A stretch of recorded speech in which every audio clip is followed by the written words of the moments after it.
নয় শিলপাটায় মশলা বাটার কষ্ট। আজকে আপনাদের আমি দেখাবো অল ইন ওয়ান একটি ফুড গ্রাইন্ডার, যেটার মধ্যে আপনি সব টাইপের মশলা খুব সহজেই কিন্তু পেস্ট করে ফেলতে পারছেন।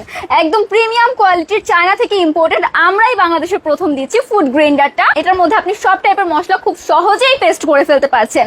এটার যে প্রিমিয়াম কোয়ালিটিটা রয়েছে দেখতেই পাচ্ছেন, ভিতরে এখানে 8টা ব্লেড রয়েছে। এই 8টা ব্লেড দিয়ে আপনি যে কোনো মশলা খুবই সহজে কিন্তু পেস্ট করে ফেলতে পারছেন। প্রিমিয়াম একটা কভার পেয়ে যাচ্ছেন। এটা কিন্তু মাল্টিফ্লাকের মাধ্যমে আপনার চলছে। আজকে আমি ইটের গুঁড়াটা আপনাদেরকে করে দেখাবো এই ব্লেন্ডারটি দিয়ে। এই যে এটা কতটুকু গুঁড়া হলো আপনাদের সামনে, এই যে খুললাম, এই যে আপনাদের সামনেই গুঁড়া করলাম।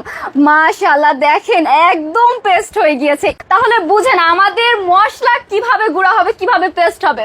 আপনি এটার মধ্যে যে কোনো শুকনা ভিজা সব মশলা কিন্তু খুব ইজিলি একদম পেস্ট করে ফেলতে পারছেন। সো আর কিসের দেরি না করে এক্ষুনি অর্ডার করে ফেলুন। Thank you so much for watching.